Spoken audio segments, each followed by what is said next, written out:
सामवेद मंत्र 41। प्रथम अध्याय सूक्त 4 है और इस चतुर्थ सूक्त का ये सप्तम मंत्र है। प्रथम अध्याय का या सामवेद का 41वां मंत्र है।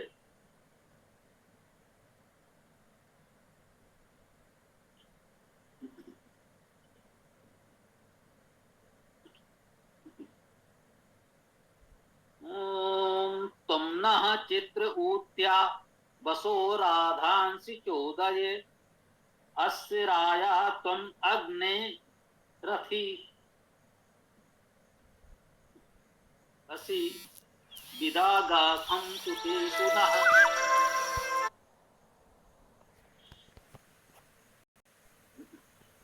तुम नः हमारे लिए, चित्र ये शब्द कल भी था। चित्र अर्थात विचित्र, अद्भुत, विलक्षण, इस अर्थ में चित्र शब्द आता है। चित्र धातु है, इसी अर्थ में है। यद्यपि लौकिक संस्कृत में चित्र का अर्थ कोई आकार, दृश्य चित्रण करना, चित्र बनाना भी है। वेद में चित्र का अर्थ अद्भुत, विचित्र के अर्थ में ही आता है।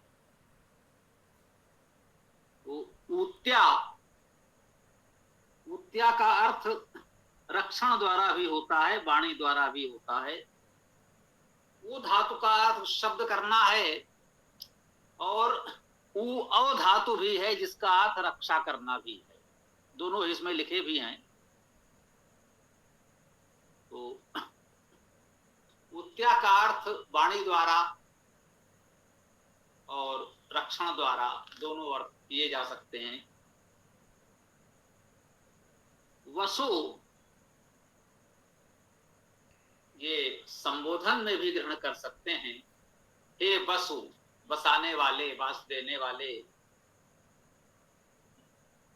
राधांश, राधांसी, राध का बहुवचन,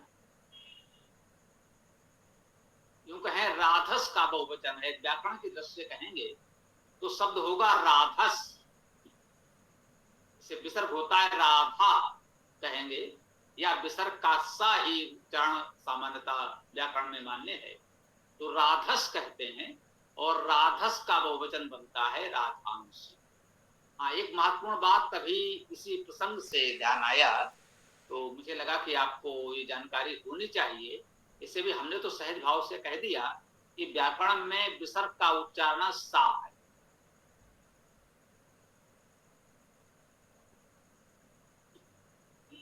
परंतु लोक व्यवहार में सामान्यतः हम सुनते आ रहे हैं विसर्ग को एक सूक्ष्म हा की ध्वनि से बोलते हैं, सा नहीं। जबकि व्याकरण के दृष्टि से विसर्ग का उच्चारण सा होना चाहिए, राधा नहीं, राधस होना चाहिए। अब ये हा क्यों आया, ये केवल प्रचलन, अभ्रंश या कुछ भी कह लीजिए, बहुत से उच्चारण इस प्रकार के प्रचलित हो गए हैं, उसमें ये भी है। ऐसा हमारा मानना है, अनुभव है, जो कुछ थोड़ा सा अध्ययन कर पाए हैं उससे ऐसा प्रतीत हुआ। इस शब्द से इस बात को समझा जा सकता है। इस समय इसका उल्लेख करने का मुख्य उद्देश्य ये था। अन्यथा जैसा कि हम आप लोगों को बताते भी हैं कि बहुत शास्त्रीय विश्लेषण, शास्त्रार्थ हम नहीं करते, वो सिखाते भी नहीं है कि आप लोगों से इस बात पर शास्त्रार्थ करने निकल जाए कि नहीं राधा नहीं राधस होना चाहिए, देवा नहीं देवस होना चाहिए। ऐसा विसर्ग है, सबके समझ में आ रहा है, उसका जो अर्थ है वो समझ में आ रहा है।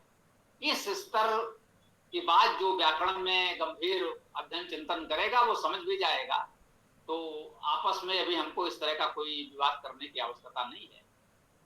इस शब्द से इसको समझा जा सकता है, इसलिए हमने इसकी चर्चा की। राधांश बना है, ये सा जो है ये शब्द का ही है, विभक्ति का नहीं। विभक्ति में नहीं होता। विभक्ति में देवासः तो होता है वेद में, लोक में नहीं होता। देवाह देवासा, तो विसर्ग को अभी हम भी सूक्ष्म हा ही बोल रहे हैं, क्योंकि वो प्रचलन में है, वही समझ में आएगा, इसलिए बोल रहे हैं। लेकिन ये जानकारी होनी चाहिए, व्याकरण को समझने में सुविधा होगी। जैसे शब्द यजुः है, कह सकते हैं बोलचाल में यजुः, यजु में विसर्ग लगता है यजु, परंतु जब इसका बहुवचन बनेगा तो यजूंसी होगा। कह सकते हैं विसर्ग का सा हो जाता है, हाँ होता है, वो सा का उच्चारण ही है, इसीलिए होगा। ये भी एक बात है।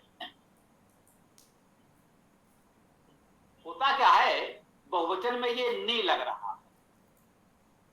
नी कैसे आ गया भाई बहुवचन बनाने में? जैसे पुस्तकान, पुस्तक से पुस्तकान बना, तो पुस्तक में जो अंत में लघु आ था वो दीर्घ हो गया, पुस्तक से पुस्तका हो गया और नी जुड़ गया। पुस्तक से पुस्तकान कैसे बना, इसको समझिए व्याकरण के दृष्टि से। पढ़ने के सूत्र नहीं बता रहे, सरलता से समझिए। पुस्तक के अंतिम स्वर जो लघु आ था वो दीर्घ हो गया, अंतिम स्वर दीर्घ हो गया, पुस्तक का पुस्तका हो गया, और उसके बाद जुड़ा नी तो हो गया पुस्तकान। अब यजुस को बनाइए, यजुस में अंतिम स्वर उ है लघु उ, तो ये दीर्घ हो जाएगा, तो यजु हो जाएगा। अब जुड़ेगा नी, नी का मतलब ना और ई, स्वर अंत में आएगा। नी बताया था पुस्तकान में ना और ई, तो जो कहें पुस्तकान समानता इसमें देवान, देवों को। द्वितीय में क्या होता है, देव का देवों, देवान देवों को, बालकान देवान जनान, ये बनता है। इसमें केवल नपुंसक लिंग में ई का आगम हो रहा है, तो जो कहें देवान जनान हो सकता है, तो इसीलिए यजुस से यजून से बना, राधस से राधांश बना, राधस राधा या राधस, विसर्ग का सा राधस, उससे बना राधांश, राधों को, द्वितीय बहुवचन राधों को। अब राध क्या है, राधना, किसी को राध लेना, राधना। आ उपसर्ग लग गया तो बन गया आराधना। अब क्या कहें, जो राधा जी के भक्त हैं, मथुरा जी के कुछ विद्वानों ने प्रयास किया, ऋग्वेद में इतने स्थान पर राधा का नाम आया है, स्वाभाविक है ये मंत्र भी उन्होंने लिया होगा, ये भी ऋग्वेद में है ही है, 648 9 संख्या पड़ी है इसमें। तो राधांश है बोले क्या, यहाँ तो राधा का बहुवचन भी है, परंतु वेद में ऐसा कोई अर्थ व्यक्तिवाचक नहीं होता। राध धातु है, राधन करना, सिद्ध करना, है ना। रथ धातु का अर्थ है शुद्ध होना, निर्दोष होना, पूर्ण करना, और राध धातु है, इसका अर्थ है बढ़ना, निर्णय करना, सिद्ध होना। तो पूर्ण करना, सिद्ध करना, ये इस राध का अर्थ हो गया। राधांश का अर्थ हुआ पूर्ण को, सिद्ध को, बहुवचन में पूर्णों को, सिद्धों को, सिद्धियों को, ऐसा कर सकते हैं। चोदय अर्थात प्रेरित करें, चुद प्रेरणा धातु है, प्रेरित करें, प्रेरित कीजिए। तुम न चित्र उत्या वसो राधांश चोदय, तुम हमारे लिए इस विचित्र शब्दों द्वारा, जी वेद के शब्द लोक व्यवहार से कुछ अलग हैं, ये विचित्र है, इनका अर्थ धातु करना पड़ता है, इसलिए भी विचित्र हैं। इस विचित्र वाणी के द्वारा, इस अद्भुत वाणी के द्वारा, एक लौकिक भाषा होती है, ये वैदिक भाषा उससे अलग है, ये दिव्य भाषा है, दिव्य वाणी है। तो इस अद्भुत वाणी के द्वारा हे सबको वास देने वाले वसु, अर्थात सबको वास देने वाले परमेश्वर, हमारे लिए पूर्णताओं को, सिद्धियों को प्रेरित कीजिए। अस्य राजा त्वम अग्ने रथी। अग्नि, हे अग्नि, हे अग्रणी गत स्वरूप परमेश्वर। अस्य राजा, इसका राय। अब राय क्या है? उस लोगों के नाम में भी राय होता है। सब तो अच्छा होगा तभी तो लोग अपने नाम में राय लगाते हैं। तो परिवारों में कुल परंपरा से राय लिखा जाता है। राय क्या है? री गतो धातु है, गत्यर्थक धातु है, तो इसका अर्थ हुआ गतिशील। रा धातु का अर्थ तो देना भी है, तो राय का अर्थ दान, दानी भी कर सकते हैं। रा धातु का अर्थ है देना, यद्यपि उसमें लेना और ग्रहण करना भी है, बिल्कुल हु धातु के समान देना और लेना, दान करना, आदान प्रदान करना। और रय धातु का अर्थ, री रय धातु का अर्थ गति करना, जाना, जानना, पाना। रय धातु भी है, शब्द करना भी इसका अर्थ। तो राया का अर्थ हो गया शब्द, दान, मतलब शब्द का अर्थ हो गया वाणी विद्या, और रा धातु का अर्थ दान भी हो गया, और रय धातु का अर्थ गति। दान, गति, प्रगति और शब्द अर्थात विद्या, राय में इतने अर्थ आ गए। जहां प्रगति है, विद्या है और उसका दान भी है, हमारी प्रगति हो, उन्नति हो, बहुत कुछ हमें प्राप्त हो, हमारे पास उत्तम विद्या भी हो, उसका दान भी होना चाहिए। यदि दान न करें तो ये सब कुछ पा लेने का क्या उपयोग? अपने पास रखे रहें तो कोई उपयोग नहीं है। उसका लाभ या व्यक्तिगत रूप से भी यदि कोई कहे तो आपके मान प्रतिष्ठा तभी है जब आप उसका दान करें। बहुत बड़े विद्वान हो गए, घर में पड़े रहिए, बहुत बड़े विद्वान है, क्या लाभ है उसका? जब वो विद्या हम किसी और को देते हैं तब तो लोग जानेंगे कि हाँ भाई हमें भी कुछ जानकारी है, कुछ विद्या हमारे पास है। यही स्थिति अन्य प्रगति की है, जो भी प्रगति हमने की है, ये तो उसमें कुछ और लोग न सम्मिलित हों, हमारी उस प्रगति प्रसन्नता उपलब्धियों में हमारे अन्य लोग सम्मिलित न हों, दूसरों को हम उसमें भागीदार न बनाएं, दूसरों को हम उसमें भाग न दें, दान न करें, तो उस प्रगति का कोई मूल्य नहीं होता, कोई महत्व नहीं होता। तो कहा गया अस्य राया, जो इसका राय है, विद्या है, प्रगति है, दान है। तुम अग्नि, हे अग्नि अग्रणी गत स्वरूप परमेश्वर, रथी असी, तुम रथी हो, तुम रथ वाले हो।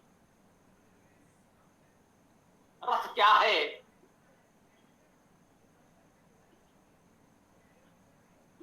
रथ कहने से एक छवि उभरती है, एक वाहन। ये लौकिक अर्थ है। वैदिक अर्थ क्या है? रथ शब्द रम धातु से बनता है, आप प्रत्यय।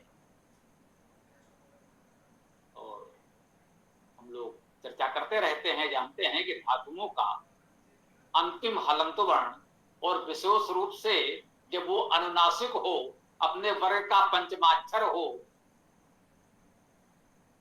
मानाड़ा इत्यादि हो, तो उसका लोप सरलता से हो जाता है। जैसे गम से गत बन गया तो रम से रथ भी बन गया, मां लुप्त हो गया, हा प्रत्यय जुड़ गया तो रथ हो गया। रथ का अर्थ हुआ रमणीय। अब वो रमणीय कोई वाहन हो सकता है, कोई व्यक्ति हो सकता है, कोई विचार हो सकता है, कुछ भी हो सकता है। रथी, तुम रमणीयता से युक्त हो। परमेश्वर कोई शुष्क शासक नहीं है। हम ये भी अपेक्षा कर रहे हैं कि वो रमणीय भी हो।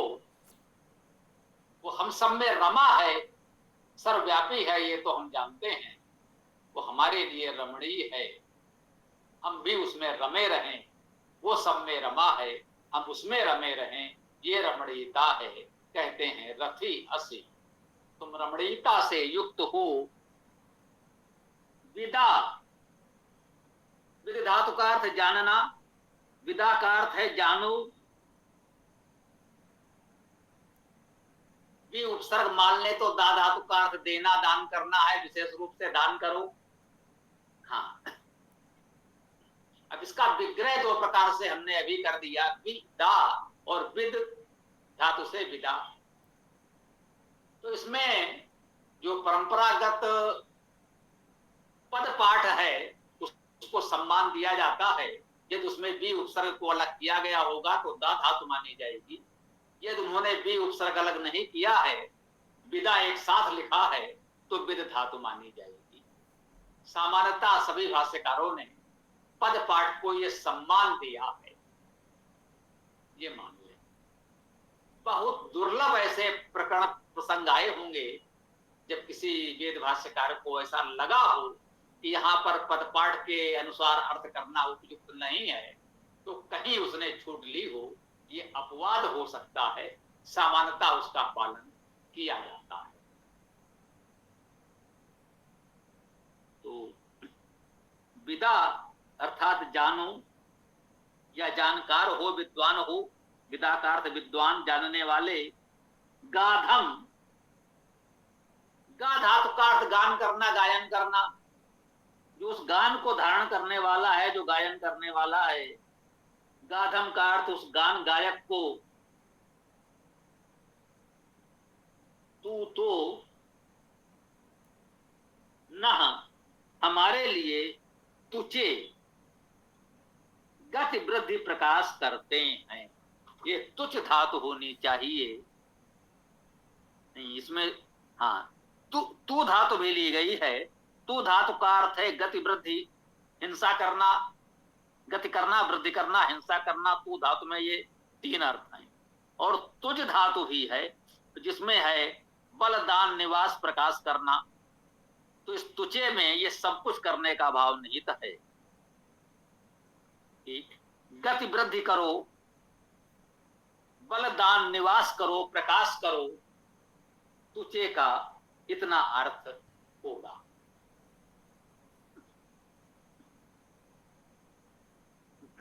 भावार्थ देखिए, हे वसु, हे निवास दाता, हे विचित्र अद्भुत आश्चर्य चेतन, तुम हमारे लिए वाणी द्वारा वृद्धि को प्रेरित करो। राधांश का अर्थ यहाँ वृद्धि किया गया। वृद्धि को प्रेरित करो, प्रेरणा दो। हे अग्नि, तुम इसके गति विद्या, वाणी और रथी हो, रमणीयता युक्त हो। विद्वान गान गायक को तो हमारे लिए गति वृद्धि प्रकाश करते। तो इस प्रकार से आज के इस मंत्र की व्याख्या को हम यहाँ विराम दे सकते हैं। अब आप लोगों का जो भी प्रश्न